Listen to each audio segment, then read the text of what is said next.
Welcome to this final part of Diaspora Scholars TV, a session with Professor David Okech, the Director of Central at UGA in Georgia. This segment, we want to be able to talk about, your other life or your life, as a family man, as a Christian. Mm-hmm. Yeah, I mean, I've seen you in forum where, there are other Christians. And so I was trying to connect, even the work you do, it's more about touching a human soul. Mm-hmm. It's not only just, getting data. So what really inspires you? And, tell us a little bit about your family and such things. Very good, yeah. Good. So I'm married to Christine. Mm-hmm. We've been married for now 27 years. It's going to be 27 in... Mm-hmm. It's going to be 27 in November, 98. Is it 27? Yeah, 98 minus... It's a long time. 98? What is 98? Yeah. It's going to be 27. 27 in November. 27, yeah. 27 in November. And we have twin girls, blessed twin girls. Yes, mm-hmm. They just graduated from the University of Georgia. Oh, wow. What did they study? One with international affairs, mm-hmm. and minor in criminology, and the other one in business, agrobusiness. Agrobusiness. What are their names? Elise, agrobusiness, mm-hmm. and Amanda, international affairs. Oh, wow. If you're watching Elise and Amanda, I mean, we will also want to be able to find you and also get a little bit about about you as well, because those are areas that I know people also want to be able to know a little bit about. And, So you guys have been, of course, you lived. When did they come to the U.S.? When you came for your masters? So they were born here. Christine, Christine came. So she came 6 months after I came. Came 6 months after I came. So the girls were born here. And so basically, that's our family. And what does Christine do? Christine is an editor. Is a book editor. Oh, wow. She's a book editor. So she edits books for publications. Oh, for a company or a private company? For private people. And, oh, really? Or she also does a little bit of ghostwriting for people. So that means that she works from home, which is a good thing. I've met lots of writers on this show. So if you are watching and you want to be able to reach out. If you want to write a book, reach out to me and I can connect you with Christine and she can help you write your biography or, Excellent. That's really good to mention that because I met actually a lady at the University of Madison, Wisconsin. She has written, I think, 2 books and, she had lots of other manuscripts, so if you want to be able also to reach out, again, you can reach out and be able to get further help, So we'll be able to connect Christina as well to some of the people we have very good. met. Excellent. I've also met, of course, there is Twaha Abbas at the, Indiana University. He's written, I think, 3 books. He met Professor Ngugi last year before. Mm-hmm. I mean, Ngugi is gone now, but, his soul rests in peace. So, we met authors as well. So it's good to know that, Professor Ngugi passed on. Yeah, it's good to know that Christine is an author. Yes, and so again, what about you? I mean, I mentioned earlier, I've seen you in forum of, Christian communities. Tell us a little bit about that as well. Yeah, so my mom was somebody who truly loved God. I lost my mom when I was 13. And, but, the legacy that she had, in terms of, loving people and really committing your life to service and, really having a very strong sense of knowing that everything that we have is from God. I think that has really influenced my life. It has really influenced my life, So I tell people that, believe it or not, that the greatest Christian influence in my life was from my late mother. Your late mom. Even though I only knew her for 13 years. Wow. But I think she's somebody who really epitomized, how to translate our love for God to our love for humanity and service to people. Because the only way to do that is to love people and to serve people and to reach out to the vulnerable. So maybe that is, and that works well also with my place in social work. And to support those who are weak and to help those who need help. So to translate this concept into something that is practical. Yes. And so that is why I find social work to be something that really, matches, with, my orientation to life and my spirituality.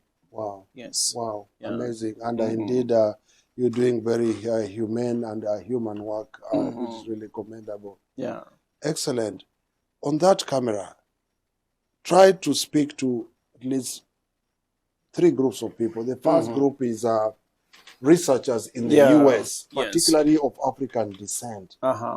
Give them a message of how can they be able to establish these research collaboration networks in Africa. You know, what are some of the pieces of advice of what they should do and what they should not do? Because, I mean, it's not easy to navigate, to enter, you know, these countries in Africa and establish research programs, you know, with human impact, you know. So tell us a little bit about that. Secondly, I want, of course, you to inspire the, you know, the young people who are particularly in Africa, who want to be able to aspire and become, you know, great people in all areas of their life. Speak to those as well. And then, of course, finally, speak to the ones who are in the U.S., the youth, young career professionals in the U.S. You know, how can they be able to navigate and be able to not only just survive, but thrive? Because I know even maintaining your position here, being able to come up and write all these grants, manage staff, is not that easy, right? So let's take one by one. Advice to research researchers in the US. Okay, yeah. So if you want to do international research, whether it's Africa or elsewhere, it means that you've got to collaborate with people. You've got to collaborate with people who are in those countries, or people who have experience in those countries, or people who have a better understanding of those countries, because there are many nuances, right, that you may not be able to know or understand. And for the research to be grounded, you need to account for all those nuances. Now, there are some countries which are more similar than others, maybe the US and England, you know, maybe there are more similarities. But when you speak about West Africa, when you speak about Southern Africa, then the variations are very, very vast.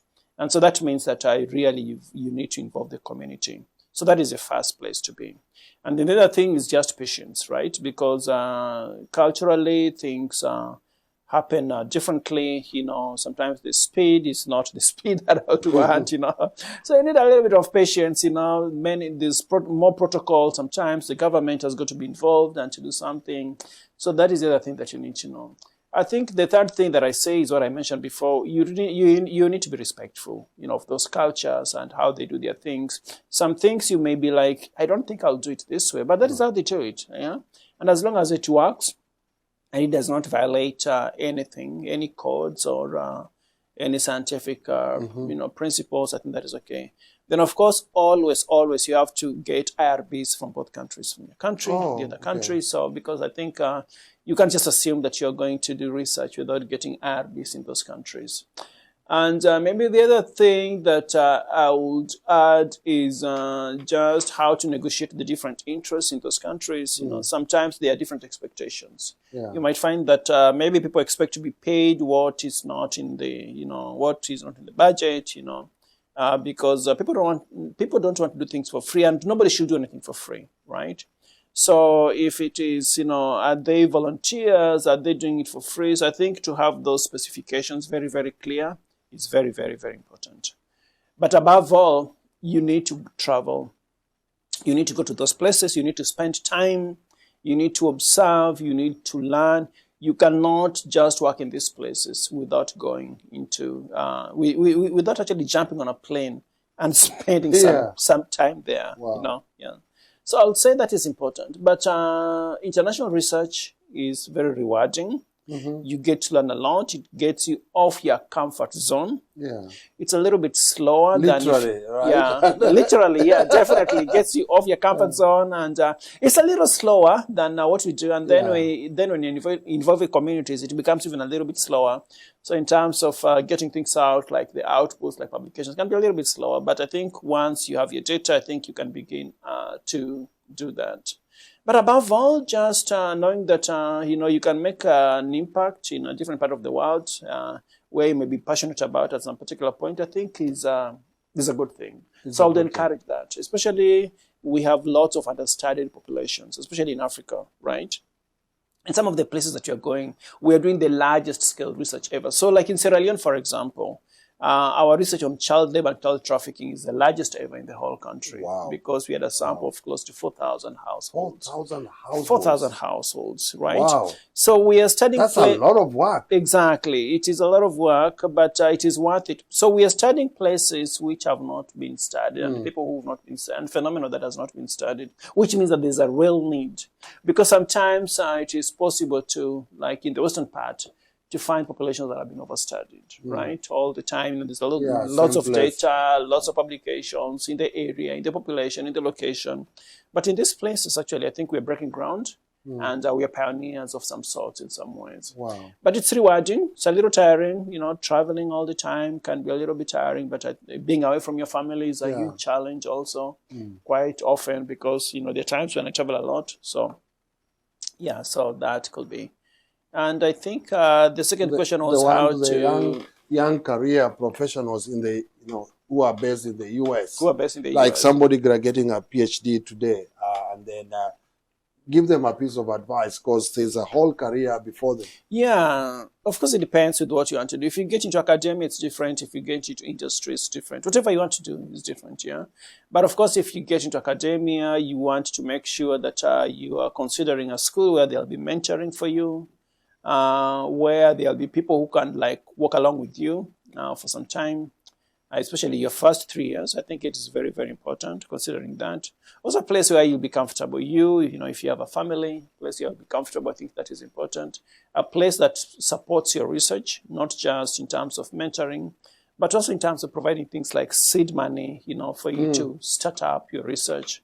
I think that will be important to account for. And also maybe a place where you can see yourself maybe spending some time. Because there are people who go to a place 2-3 years and then they leave. And that's okay, you know, if there's a need. But, you know, if you consider maybe a little bit short term, maybe at least 5 years, I think that is a good thing. So if you're like me, for example, if you really want international research, so in advance you should see that this is a university that is very much oriented towards supporting international research.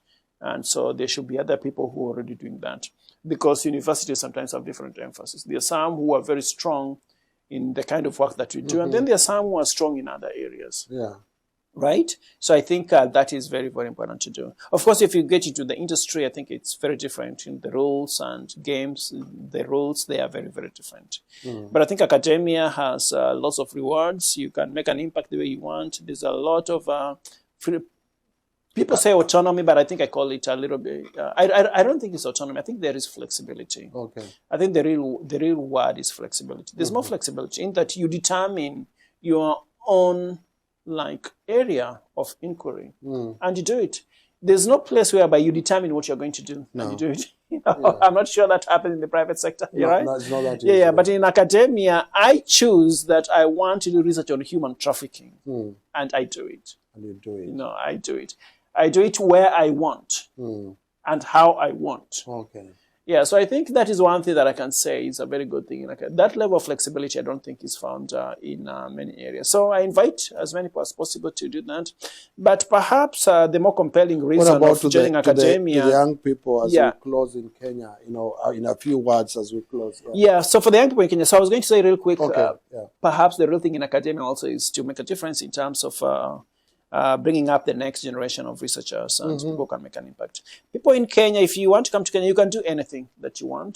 You need to work hard and you need to be focused. But if you get an opportunity to come to a place like the US, I think there's a lot of support to do what you want. If you're hardworking, I think the sky could be the limit for you. Sky could be the limit. Yeah. We want to thank you so much. Yeah, thank you so much. Thank you so much. Thank you so much. I mean, I think now I'll put some of my worries to rest, because every time I think of University of Georgia, your name comes to my mind. But I'm telling you, there are many good ones. The University of Georgia. I know it's big. University of Georgia is big. I know there are also so many PhD scholars here. I know there are so many African scholars here.